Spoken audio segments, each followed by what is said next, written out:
Endosulfan ദുരിതബാധിതരുടെ സമരം മുഖ്യമന്ത്രി പിണറായി വിജയന്റെ സാന്നിധ്യത്തിൽ നടന്ന ചർച്ചയിൽ ഒത്തുതീർന്നു. ദുരിതബാധിതരുടെ പട്ടികയിൽ കൂടുതൽ പേരെ ഉൾപ്പെടുത്തണമെന്ന സമരസമിതിയുടെ ആവശ്യം സർക്കാർ അംഗീകരിച്ചു. 2017 മെഡിക്കൽ സംഘം കണ്ടെത്തിയതും അന്ന് 18 വയസ്സിൽ താഴെ ഉണ്ടായിരുന്നവർക്കുമാണ് ആനുകൂല്യങ്ങൾ ലഭ്യമാക്കുക. മുഖ്യമന്ത്രി നൽകിയ ഉറപ്പിന്റെ അടിസ്ഥാനത്തിൽ സെക്രട്ടേറിയറ്റിന് മുന്നിൽ നടന്ന സമരം എൻഡോസൾഫാൻ ദുരിതബാധിതർ അവസാനിപ്പിച്ചു.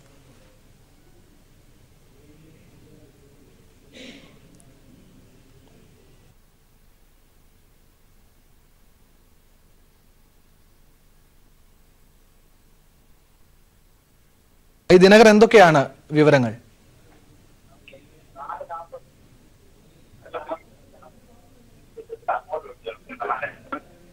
ദിനകർ, എന്തൊക്കെയാണ് ഈ വാർത്തയുടെ വിശദാംശങ്ങൾ? ആനന്ദ്, മുഖ്യമന്ത്രിയുമായി എൻഡോസൾഫാൻ ദുരിതബാധിതരുടെ പ്രതിനിധികൾ നടത്തിയ ചർച്ചയെ തുടർന്നാണ് സമരം അവസാനിപ്പിച്ചത്. 5ാം ദിവസമായിരുന്നു ഇന്ന് സമരം. തീരുമാനമനുസരിച്ച് 2017 മെഡിക്കൽ ക്യാമ്പിൽ ബയോളജിക്കൽ പ്ലോസിബിൾ ലിസ്റ്റിൽ ഉൾപ്പെട്ടവരും അന്ന് 18 വയസ്സിൽ താഴെ ഉണ്ടായിരുന്നവർക്കുമാണ് ദുരിതബാധിത പട്ടികയിൽ ഉൾപ്പെടുക.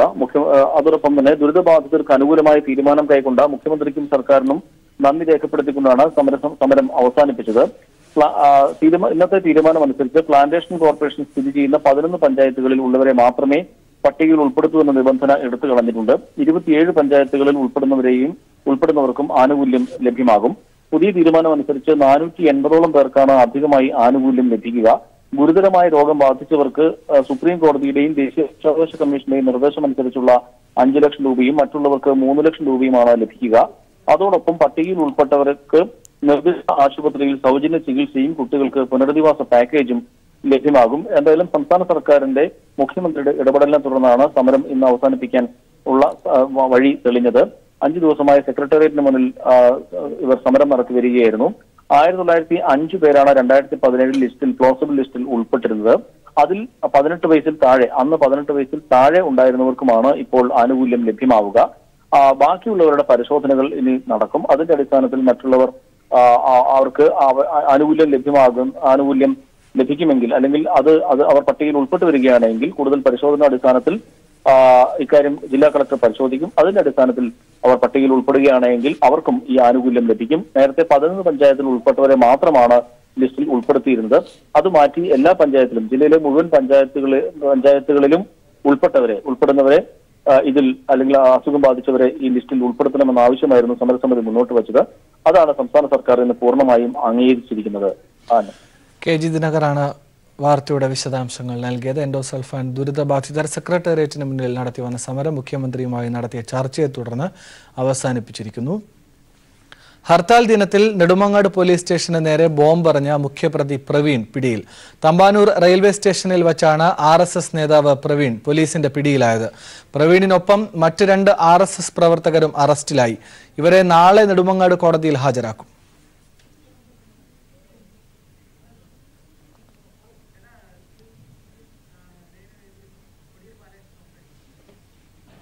ഇപ്പോൾ കൊല്ലത്ത് CMP CPM ലയന സമ്മേളനത്തിൽ കോടിയേരി സംസാരിക്കുന്നു. 0 നിന്ന് BJP ഒരു മന്ത്രിസഭ ഉണ്ടാക്കും എന്ന് പ്രഖ്യാപിക്കുകയും കേരളം ത്രിപുരയെ പോലെയാകുമെന്ന് പ്രഖ്യാപിക്കുകയും ചെയ്തു. എന്നാൽ ഇവിടെ നടത്തുന്ന ഈ പ്രഖ്യാപനം കേരള ത്രിപുരയെ പോലെയാക്കാനോ ബംഗാളാക്കി മാറ്റാനോ ആർക്കും സാധിക്കുകയില്ല എന്ന പ്രഖ്യാപനമാണ് നാം ഇവിടെ നടക്കുന്നത്. ഇത്തരത്തിൽ ഇടതുപക്ഷത്തിന്റെ ശക്തമായ മുന്നേറ്റത്തോടു കൂടി വിന്ധ്യാപർവ്വതത്തിന്റെ ഇപ്പുറത്തേക്ക് ഒരിക്കലും ഒരു BJP ഭരണം ഉണ്ടാകാൻ പോകുന്നില്ല എന്ന് ഉറപ്പുവരുത്താനുള്ള ശക്തമായ പ്രവർത്തനമാണ് കേരളത്തിൽ നമുക്ക് സംഘടിപ്പിക്കേണ്ടത്. ഇതൊരു പോരാട്ടത്തിന്റെ കാലഘട്ടമാണ്. പാർലമെന്റ് ഇലക്ഷൻ ആസന്നമായിരിക്കുകയാണ്. ഈ പോരാട്ടത്തിൽ നമുക്കാർക്കും കാഴ്ചക്കാരായി നോക്കി നിൽക്കാൻ സാധിക്കുകയില്ല. ഇതിലെല്ലാവരും പ്രവർത്തിക്കണം. മുഴുവൻ പേരും പ്രവർത്തിച്ച് ഇടതുപക്ഷ ജനാധിപത്യ പ്രസ്ഥാനത്തിന് വലിയ മുന്നേറ്റം ഈ ലോക്സഭാ തിരഞ്ഞെടുപ്പിൽ കാഴ്ചവെക്കാൻ സാധിച്ചാൽ BJP ഗവൺമെന്റിനെ അധികാരം നിന്ന് പുറത്താക്കാൻ ഏറ്റവും വലിയ പങ്ക് വഹിക്കുന്ന ഒരു സംസ്ഥാനമായി നമുക്ക് കേരളത്തെ മാറ്റാൻ സാധിക്കും. 2004 കേരളം 20 സീറ്റിൽ 18 സീറ്റ് ഇടതുപക്ഷത്തിൽ നൽകിക്കൊണ്ട് ചരിത്ര വിജയം നേടിയത്. അതിന് സമാനമായ ഒരു വിജയം ഈ 2019 കേരളത്തിൽ ഉണ്ടാകാൻ പോവുകയാണ്. അതിനുവേണ്ടി നാം തയ്യാറെടുക്കേണ്ടുന്ന ഒരു സന്ദർഭമാണ്. ഈ ഘട്ടത്തിൽ കഴിഞ്ഞ കാലത്തെ കാര്യങ്ങളൊന്നും ഇനി നമ്മൾ ആലോചിക്കേണ്ട കാര്യമില്ല. ഭാവിയെക്കുറിച്ച് മാത്രം ചിന്തിക്കുക. ഇവിടെ നിങ്ങളെല്ലാവരെയും CPM-ലേക്ക് സഹർഷം സ്വാഗതം ചെയ്യുന്നു. ഇപ്പോൾ ഇതിൻ്റെ ഭാഗമായി പാർട്ടിയിൽ ചേരുന്ന എല്ലാവർക്കും അവരുടെ കഴിവനുസരിച്ച് അർഹമായ പരിഗണന CPM-ൽ നിന്ന് എപ്പോഴും ലഭിച്ചിരിക്കും. അതിനാവശ്യമായ തീരുമാനം പാർട്ടി കൈക്കൊള്ളും. പാർട്ടിയുടെ വിവിധ ഘടകങ്ങളിലേക്ക് ഉൾപ്പെടുത്തേണ്ട സഖാക്കൾ ആരൊക്കെയാണ് എന്ന് പാർട്ടി ചർച്ചയിൽ തീരുമാനിക്കും. പാർട്ടി അംഗത്വത്തിലേക്ക് എടുക്കേണ്ടവരാരൊക്കെയാണെന്നുള്ളത് തീരുമാനിക്കും.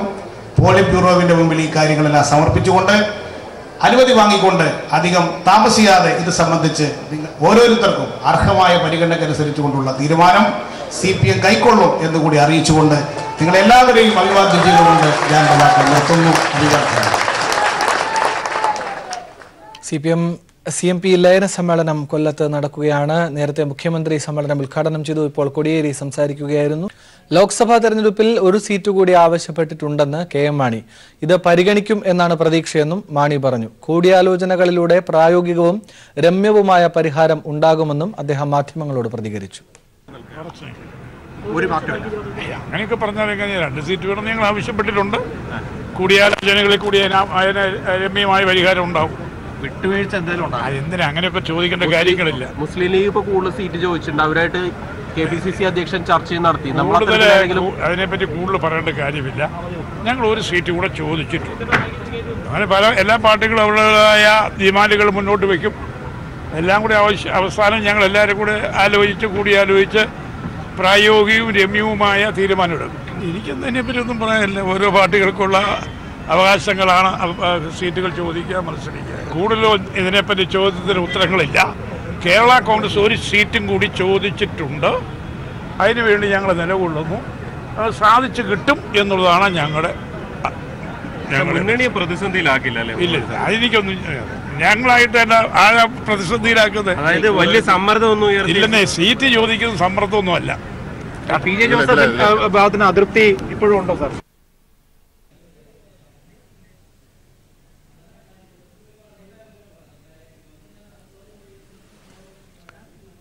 കൊല്ലത്ത് നിന്ന് ഇപ്പോൾ രാജ്കുമാർ ചേരുന്നുണ്ട്. രാജ്കുമാർ, CMP ലയന സമ്മേളനം മുഖ്യമന്ത്രി അല്പസമയം മുൻപ് ഉദ്ഘാടനം ചെയ്തു.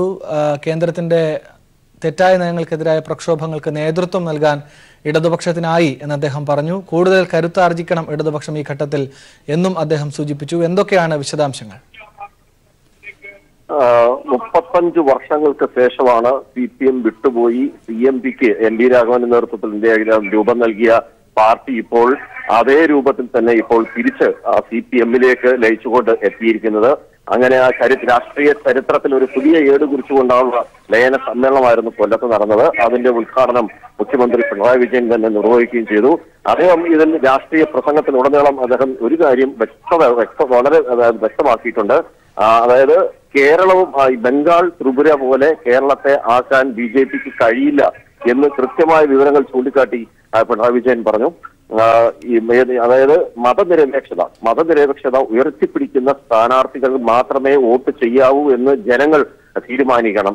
കാരണം കോൺഗ്രസ് ടിക്കറ്റിൽ മത്സരിക്കുകയും കോൺഗ്രസ് MLA-മാരാവുകയും പിന്നീട് ഒരു സുപ്രഭാതത്തിൽ BJP-യിലേക്ക് പോവുകയും ചെയ്യുന്ന ഒരു രാഷ്ട്രീയ വിരോധാഭാസമായ കാര്യങ്ങളാണ് ഇപ്പോൾ സംഭവിച്ചുകൊണ്ടിരിക്കുന്നത്. അതുകൊണ്ട് ഒരു കോൺഗ്രസിനെ ഒരു ലോക്സഭയിലേക്ക് ഒരാളെ തെരഞ്ഞെടുപ്പ് വോട്ട് നൽകി വിടുമ്പോൾ അയാൾ പിറ്റേന്ന് BJP-യിലേക്ക് പോകുന്ന സമ്പ്രദായം ഇപ്പോൾ കണ്ടുവരുന്നു. അത്തരക്കാരെ ആ മതനിരപേക്ഷത ഉയർത്തിപ്പിടിക്കുന്നവരല്ലാതെ മറ്റാരെയും വോട്ട് ചെയ്ത് അവരെ ഈ എത്തിക്കേണ്ട സ്ഥലത്തേക്ക് എത്തിക്കരുത് എന്ന് പിണറായി വിജയൻ ചൂണ്ടിക്കാട്ടി. ഇതിൽ ശബരിമല പ്രശ്നത്തിൽ BJP നിലപാടിനൊപ്പമാണ് UDF നിന്നത്. ഇടതുപക്ഷത്തെ എതിർക്കാൻ വേണ്ടി മാത്രമാണ് ലീഗ് പോലും ഈ സമീപനം സ്വീകരിച്ചത്.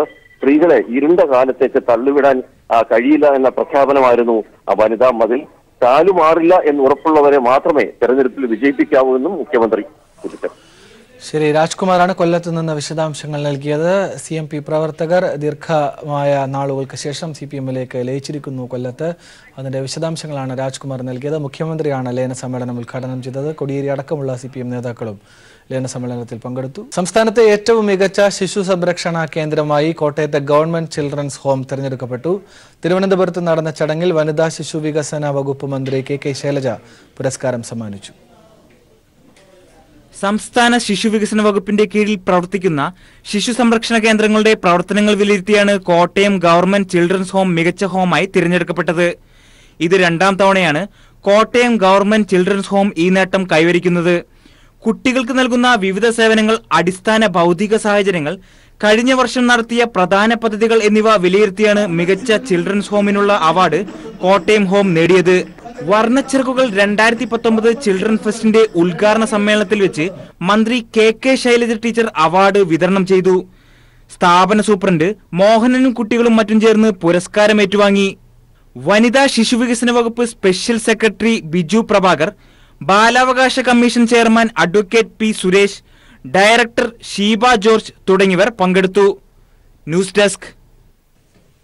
കണ്ണൂർ കുന്നോത്തുപറമ്പിലെ അരയാക്കണ്ടി പാലയുള്ള പറമ്പത്ത് ബിയാത്തു ഹജ്ജുമ നിര്യാതയായി. 78 വയസ്സായിരുന്നു. ഖബറടക്കം രാവിലെ കുന്നോത്തുപറമ്പ് ജുമാഅത്ത് പള്ളി ഖബർസ്ഥാനിൽ നടന്നു. മുസ്ലിം യൂത്ത് ലീഗ് സംസ്ഥാന കമ്മിറ്റി മുൻ ട്രഷററും ലുലു സാരീസ് ആൻഡ് ഗോൾഡ് ചെയർമാനുമായ പി ഹമീദ്, ആയിഷ, പരേതനായ ഖാലിദ് എന്നിവർ മക്കളാണ്.